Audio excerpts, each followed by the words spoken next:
Big feelings are not the same as bad behavior, and they're not a sign that something's wrong.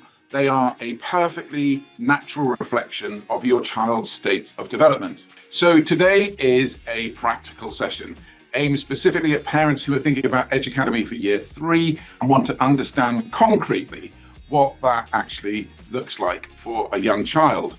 We're not looking for children who are already the finished article to join us at Inspired Edge Academy. We're looking to help young people grow and develop through the primary years.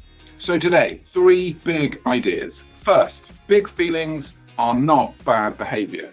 They are neurology, and the adult's job is to help children move through them. Second, resilience is built through 5 practical mechanisms, and I want to show you exactly what those look like at Edge and at home. And third, the goal is a child with a strong internal story who says, I can do hard things. And that story is built deliberately through daily experience. Here is what is happening in a young child's brain. So the emotional system, that is the limbic system or the reactive brain, develops early. And it's actually largely in place by the start of middle childhood. A 7-year-old is not being deliberately difficult when they lose control. They have a fully operational emotional alarm system and a regulatory system that's still being built. So Dan Siegel, who's an American professor of psychiatry and author of the 2011 book, The Whole Brain Child, has a brilliant image for this. He calls it flipping your lid. So he says, picture the brain as a hand. The thumb tucked in represents the emotional brain, and the fingers folded over it represent the prefrontal cortex, holding things together. Now, when a child is overwhelmed, the fingers fly up, the lid flips, and the emotional brain is fully exposed. And in that moment, reasoning does not reach them, but connection does. Siegel also has a phrase I find very useful. He says, name it to tame it. When we help a child name what they're feeling, you're frustrated, you're disappointed, you're nervous, it actually activates the prefrontal cortex and begins to calm the alarm. The feeling becomes more manageable simply because it has a name. Naming isn't just kind, it's actually neurologically effective. So we might say, it's okay to feel angry, but it's not okay to hit. It's okay to feel nervous, but we're still going to try. The approach that actually builds resilience sits somewhere in the middle, where we don't rescue children from every difficulty, but we don't abandon them in feelings they cannot yet manage either.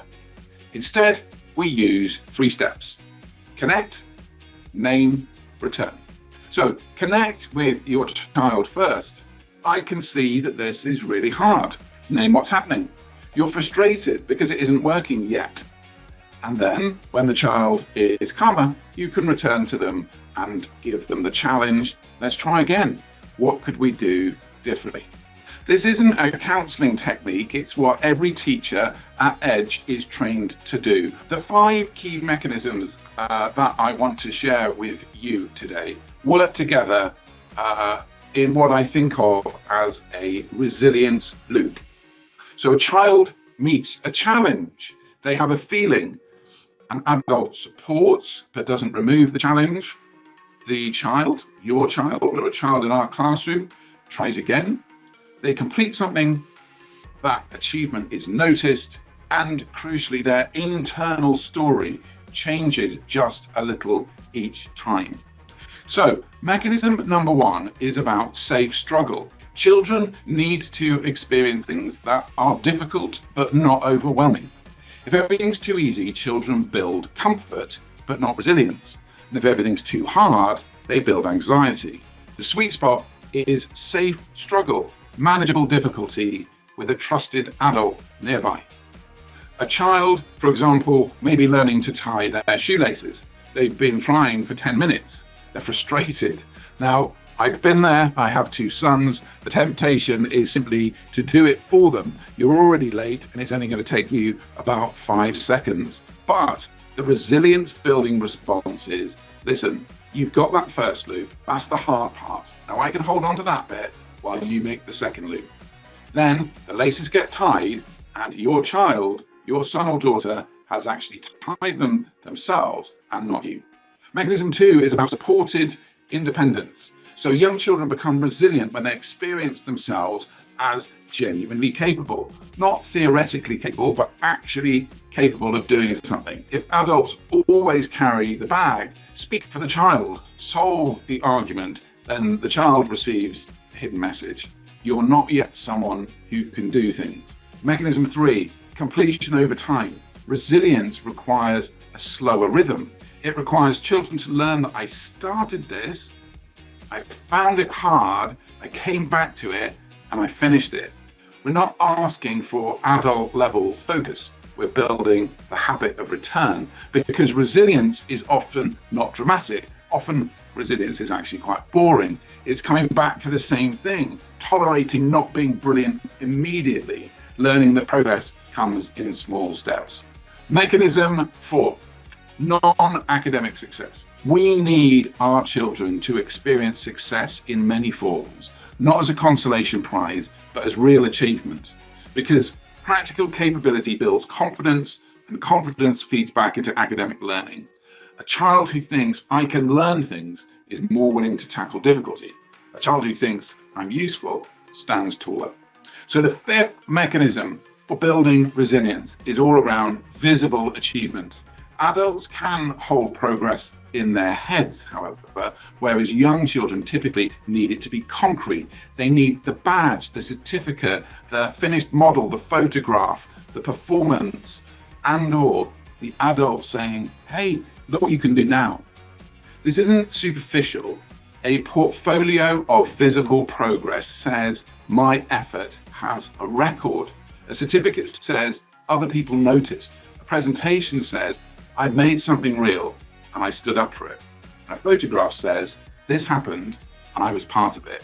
So what does this resilience loop look like in practice? Let me bring all 5 together in one ordinary moment. So a year 3 child is working on a baking challenge as part of the life skills program. They're making something from scratch for the first time, and the mixture looks wrong. They're convinced they've ruined it and they want to stop. But the educator, trained as a coach, doesn't remove the discomfort and doesn't dismiss the feeling. Instead, they say, I can see you're worried about this. They say, you're frustrated because it doesn't look right. Name it to tame it. And then they say, let's check what we've done and see what we can do. And they return to the task. A child then tries again. Safe struggle. They decide what to adjust. Supported independence. They come back the next day to finish it. Completion of time. They produce something made with their own hands from scratch. That's non-academic success. A teacher photographs it, signs off the challenge and says, you did that, and that is visible achievement. A cake, yes, but no longer just a cake. And underneath all of it, the same message that every child at Edge will hear in different ways every single day. You're safe here, you're known, you're capable, and we can do hard things together. A child who believes they can do hard things will try harder, persist longer, recover faster, and grow further than a child who doesn't. Building that belief is the most important thing we do in the early years and middle years of primary, and it begins with one small challenge at a time.